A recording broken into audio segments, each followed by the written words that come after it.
All right, the gift of the Magi, apparently a Christmas story that I scheduled for us to record in July, but we decided to put on the Christmas shirts anyways.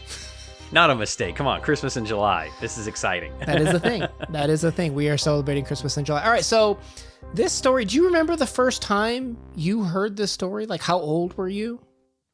I was definitely a little kid, and I don't know what iteration it was, but I'm pretty sure it was a cartoon of some sort, or maybe it was in G.I. Joe's or something. I don't know. It was definitely like a cartoonish story, I remember. There was a ripoff of this. Or homage, right? Like, yeah. I'm pretty sure I saw something like that too, but I remember the first time I officially heard literally the O. Henry story. And I can't tell you what grade it was, but it was in I think it's the 4th through 6th, because like junior high for us was 7th and 8th.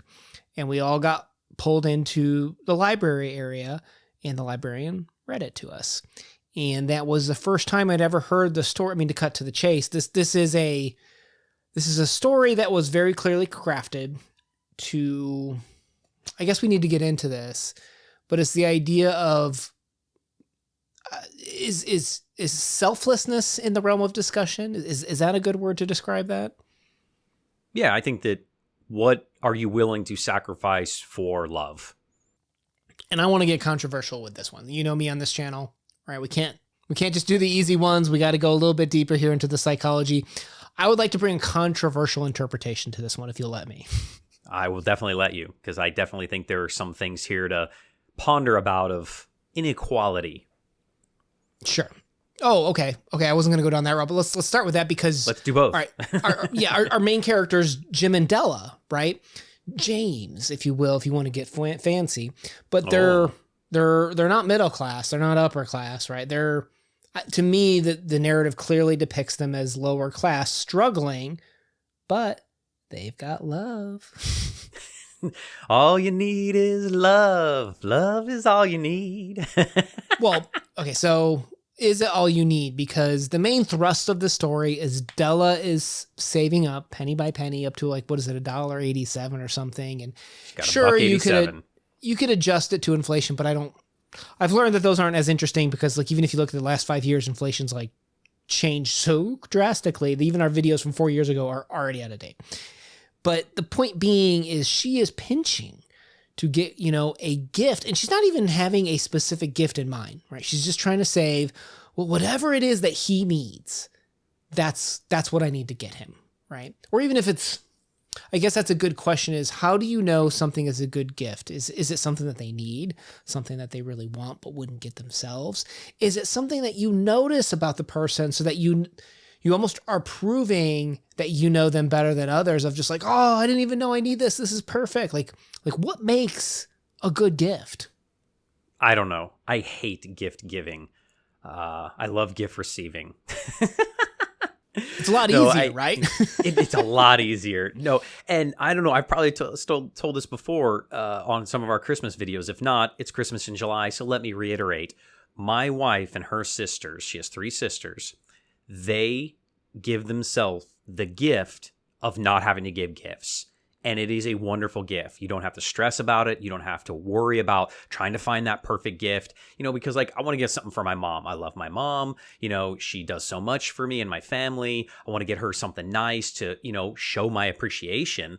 And she's the hardest person to shop for. And every time I buy something, I just feel like I disappoint her. And then it's like, well, the whole thing was moot then. This was supposed to be positive, and it turns out to be stressful for me. She feels bad, maybe, I don't know. And then you have to return it, and you're going to the lines, and then you're mad, and it just, gift giving is so difficult. So I don't know. I don't think there is a right answer. I really genuinely don't think that there is a right answer of what is the perfect gift. What is your motivation behind it? Because it all feels selfish in a way. You're trying to prove something to them. And that's kind of what Della's trying to do here. Prove her love. I think it's worth pointing out that there's a lot to be said about when Jim first comes home, right? So Della decides she's going to get him this gold watch chain because he's got this family heirloom, right? Like this watch, right? So it makes sense to have the watch chain for it. And what does she sell? I love I love the writing. Like, I do like O. Henry, even though it's kind of unfair to describe him as a one-trick pony, but it is true that once you know the twist of an O. Henry story, you kind of get it. Like, you're not going to be caught a second time typically, right?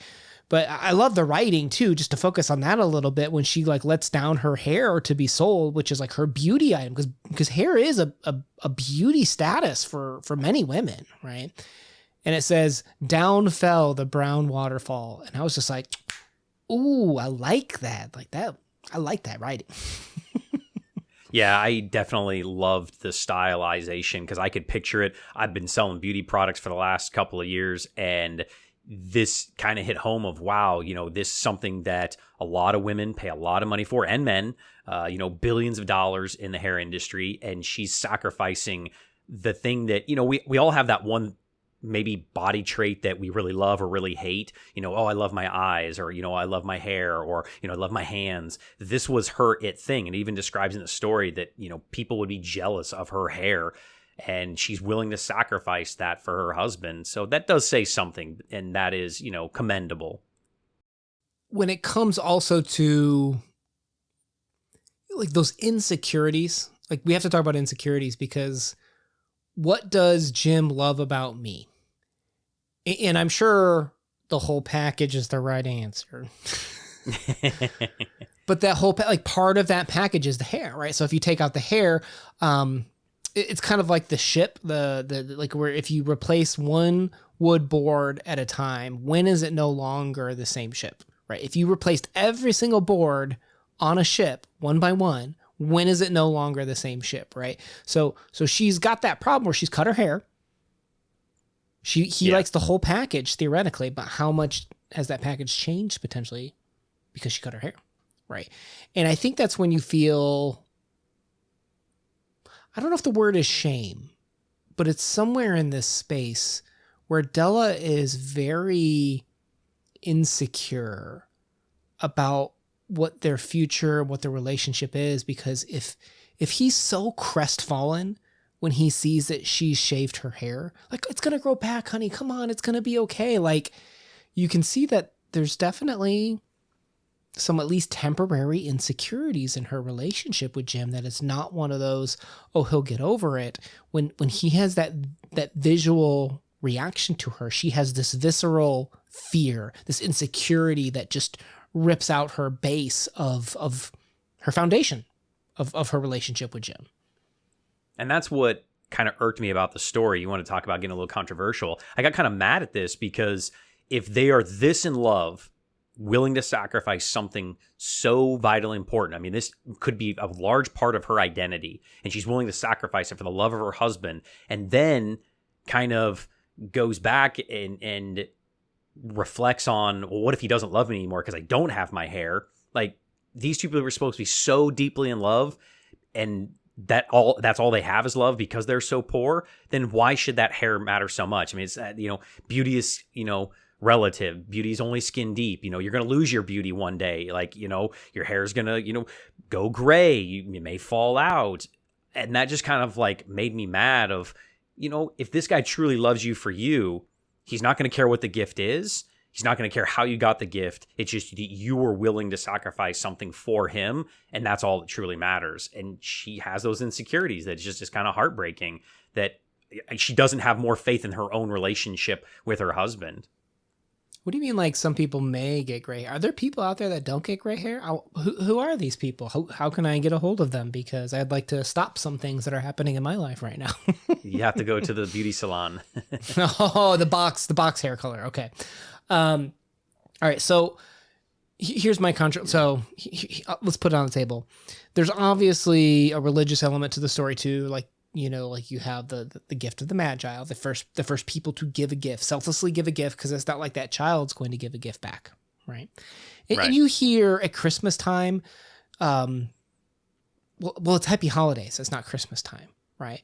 And you've got Christians that celebrate Christmas, but you also have non-Christians that celebrate Christmas, and they have this view of Christmas without Jesus. And you hear the line, you can't have Christmas without Christ, right? Like, that's literally in the title, right? And Christianity is about part of is about living for Jesus, right? Like that's kind of the main crux of Christianity, is to follow Jesus and to live for someone else. Here's my controversial idea. What if we can't? Like, what if there is no such thing as altruism, which we've talked about before? There is a view in this world that some people think it's not possible that you're actually doing something for goodness. There's an element of it for yourself. And the most common attempt to refute that is like, well, what about charity? Right? Like, why would people give to charity? And that's because scientifically, actually, there is a dopamine hit when you give money to help someone, that it is helping yourself because you feel like you've done the right thing, right? So let's look at this selfishly. Della is highly insecure, potentially, about this relationship. Like, on some level, there is an insecurity there, right? Yes. Agreed. So her selling her hair is almost symbolic of she's willing to do anything not to make, and this is, again, I can promise you this was not why this was written, but this is the psychology, if you believe altruism isn't true, that anything to secure her relationship with Jim is she gives everything to get the thing that he most wants, right? Including taking away her own status, almost as a form of humility in some regards, which is a very Christian ideal too, like that sacrifice item. But it's all born out of the need to secure the relationship, because Jim couldn't leave her as a result of that. Like, who would leave someone in the middle of like one of these downfalls and such like that? Like, there's an element of this where you could look at it as she's not doing it for him. She's doing it because she's worried that Jim doesn't love her, so she's trying to secure the relationship on some levels. Yeah, I mean, it's a very dark way of looking at things, but she's testing the relationship is what she's doing. Does he love me for me? And what does that even mean? The easy answer is she's doing it out of love, right? And that doesn't mean it's the wrong answer, but right. But like, there is an item of sacrifice everything for love, right? And that's the Christian ideal too. You're supposed to sacrifice. You're supposed to give the first 10% of your best in tithing to Jesus and such, right? So these two are living that ideal, like, of this, like, this marriage is supposed to be symbolic of an eternal love that can't be shaken. But the second she sees that look from Jim, and she's worried the look is because he no longer loves her, because she doesn't have her beautiful brown waterfall. Like, you see how quickly that foundation is disturbed, which I think is rather fascinating. But then it comes to the point, right, that we realize that Jim's gift, he has sold his watch in order to get the money to get a great gift for her. And what is the gift? It's these beautiful combs that she was going to use on her hair. And so it could be that he's shocked, like, well, crap, I bought these combs and now you can't even use them. Mm-hmm. Oh, and that's what it is, right? Like for sure, that's what the real reason is from Jim's perspective, right? Yeah. Which, to that point, if we look at the watch chain, if we look at the combs for combing your hair, those are very, like, if we're going to take a really pessimistic view, those are vain things. Yeah. Right? Like, demonstrating to the world your watch chain, demonstrating to the world your beauty. Those aren't true love, which is, I think, where the story really was intending to go, was you're willing to sacrifice those things that are so important to people, right? Your looks, your gold status, your heirloom that you've had generations to generations. Like, that, I think, is the real intent of the story. You're willing to sacrifice social importance items, vanities, for love. Right? Like, for whatever this thing is to you, and whether what you believe is a selfless or selfish act, there is a sacrifice of the socially accepted norm for the individualistic bond and connection these two share. And I'm just going to pile on with you this negativity. Oh, no. Two things. One, both the sacrifices are futile because of what they've given up is pointless now. He doesn't have a watch, so the chain is pointless, and she doesn't have her hair, so the combs are pointless. However, I want to double down on this, because his sacrifice is, I don't want to say more noble, but more permanent, right? Her hair is going to grow back. Economically irresponsible is what I would No, say. no, his is permanent. His watch is gone. It's Yeah, gone. I know. So now, yeah, her hair is going to grow back in 3 to 6 months. Her hair's back. She can use the combs. He still now has just a chain and no, a family heirloom watch. And I just feel like his sacrifice is so much more. Dude, if you have a resource that regenerates every 3 to 6 months, compared to a generational upon generational investment of this heirloom, it doesn't line up. I'm with you, where I'm like, okay, I know O. Henry did not mean, like, he was probably just like, okay, what would be a sacrifice for these people? And it's a very cute gesture. I get it. Yes. That is not lost on me. But it's also not lost on me how economically irresponsible Jim is with this generational investment compared to a 3 to 6 month returning asset. Yeah. That's the thing. I don't have him sacrifice an eye or something. I don't know. Well, I mean, I don't even know what the male, what is the male, men, we don't really have a beauty item that we sell. I mean, you could grow your hair out, but you don't typically sell. I guess some men do have hair and it can look great long. But it's not the normative of a woman's hair. Because hair, even today, you have women that will, even culturally, whether your hair is straight or curly or whether it's wavy when it's humid out, that's a big item.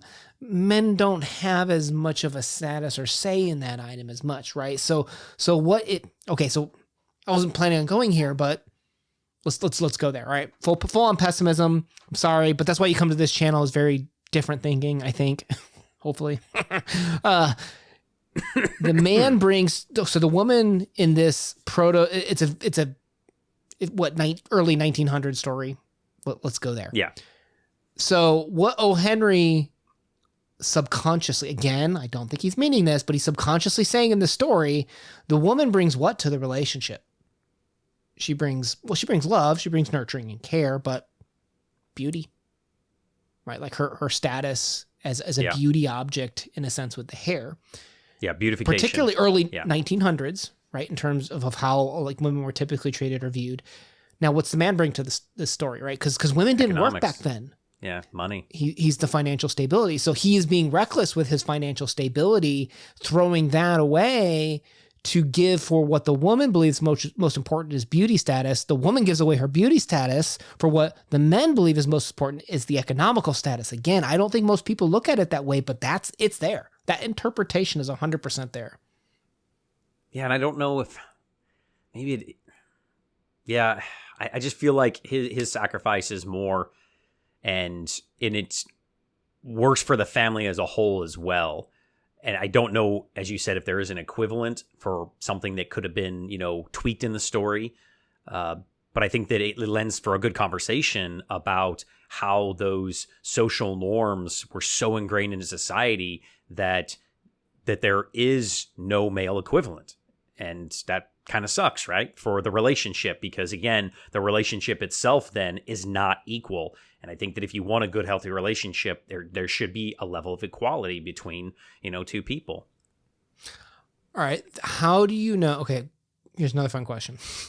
I'm not even sure there's an answer for this, but how do you know when you are, I don't know if the word, okay, let's substitute the word equal with a word that I think you use more often in the sentence, which is good. How do you know you're good enough for the other person? They tell you? How do you? They tell you? You think that's it? What about those snake charmers? Particularly, I think both sexes do it, but they call them snake charmers. They tell you what you want to hear, right? They lead you along, even though secretly there's something else going on. You got people that will whisper into your ear what you need to hear. I guess sometimes it's okay to believe the lie. I mean, I don't know. All right. Are we turning that one over to the audience? Okay, maybe that's a question for our audience out there. How do you know when you're good enough for that other person? That insecurity Della faced, where she was like, oh my gosh, he's looking down upon me now. How do you rise above what your expectations are to realize that you're equals and also equally giving and hopefully you are giving as opposed to selfishly looking for like that internal non-altruistic reward. Again, the pessimistic view.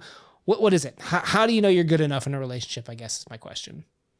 I don't know. But as we've talked about many, many times, time is your most valuable commodity. So if somebody is investing their time in you, then even if they are, selling you some snake oil, is it worth it to you? Are you getting something out of it on your side? It's not a good relationship. It's not an equal relationship. But if you're getting some type of value out of it, then maybe that's okay. I hate that. If we had been friends, so if you didn't know, we've only known, how long have we known each other for now? Are we at 10 years? Are we friends for a decade 10 now? Years. Okay, yeah, almost 10 years. 9 years. If you had asked me that 20 years ago, I don't think I would have believed you, right? Because time to a 20-year-old is not as valuable now that we're 40. Time is way more valuable to me now, right? So even then, like that statement, like I think if I was a 20-year-old, like in college, I don't know if I would have believed that statement, but now I do, which is what's kind of funny about like that subjectivity that I think you've shared before, that your wife's even said, when you first meet someone, you fall smitten with the idea of the person, but that's not really them, right? Yep. And when you marry someone, you marry them on a particular day, but that's not necessarily who they'll be 20 years from now, right? Exactly. Which is going to say too, the hair, the watch, the importance of all of these items are going to change, but what won't change here, I'm finally getting more positive, is the relationship, the love that you can have with another person. So there you go. I finally made it a little bit more soft at the end. Well, I would eat pizza with you, Una, and sacrifice myself. That's my gift to you. Man, I would have pizza. Cheese. What about ranch? Can we dip it in some ranch sauce too? Yes, anything for you. Oh man, I feel like you just sold your hair. You felled your brown waterfall for me. I appreciate that. All right, guys. Well, thank you for spending time with us today. I've been meaning to get O. Henry on our playlist for quite some time right now. Interesting that this was our first one. Let me know what other O. Henry stories you think we should cover. I legitimately want to know, because I want to cover some more. I'll leave a playlist for when we do cover those O. Henry stories down below. Thank you for spending time with us for Christmas in July today. My name's been Una. Peace. Merry Christmas in July. Peace.